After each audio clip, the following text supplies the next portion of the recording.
For Sheffield residents, the waiting game is over. 1.4 million people here and in Barnsley, Rotherham and Doncaster now facing the highest levels of restrictions. Now 1 in 8 people will be in Tier 3. But have local politicians got what they needed this time for the damage about to be inflicted? Have you got enough money? We've got as much money as I think the government were going to give us, so I will continue to make the case for more investment. We've settled on what I would describe as an interim arrangement. Do you feel the heavy hand of the Treasury? Yes, there were times where I felt the dead hand of the Treasury on the negotiations with a range of different ministers and a range of different officials.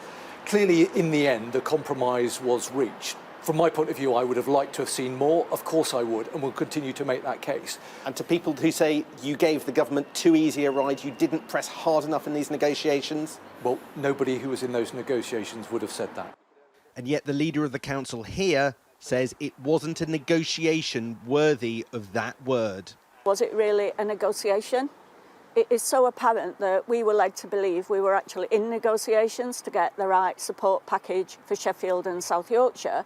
But it has become quite clear that actually the government had already got a predetermined package, a predetermined formula, and that's what we've ended up with. Business leaders in Sheffield wonder whether the system of tiering is enough of a strategy.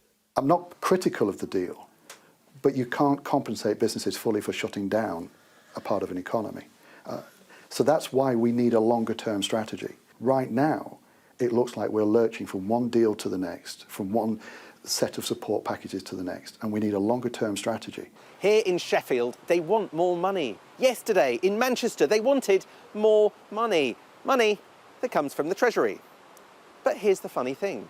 The Treasury want you to know that they weren't responsible for the last few days. They handed over a pot of cash to Number 10, who did the negotiations in Downing Street themselves. Rishi Sunak, they want you to think, had nothing to do with the mess of the last few days. A lot of the rules don't make sense because in this venue here, we can accommodate 250 people. And yet the political mess of the last few days is of little concern to Mandy compared to the existential threat to her business. Here in Richmond, North Yorkshire, the Chancellor's constituency. Her wedding venue business has been struggling for months. It's people like her that will be clinging on to the Chancellor's economic update tomorrow. So I wrote to Rishi saying, when can we open? Can you give us some sort of roadmap? And eventually I went to meet him in Northallerton.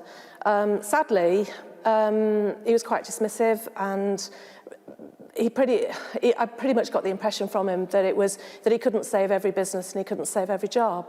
Rishi Sunak let Number 10 conduct local negotiations with places like this, giving them a big pot of money and standing back.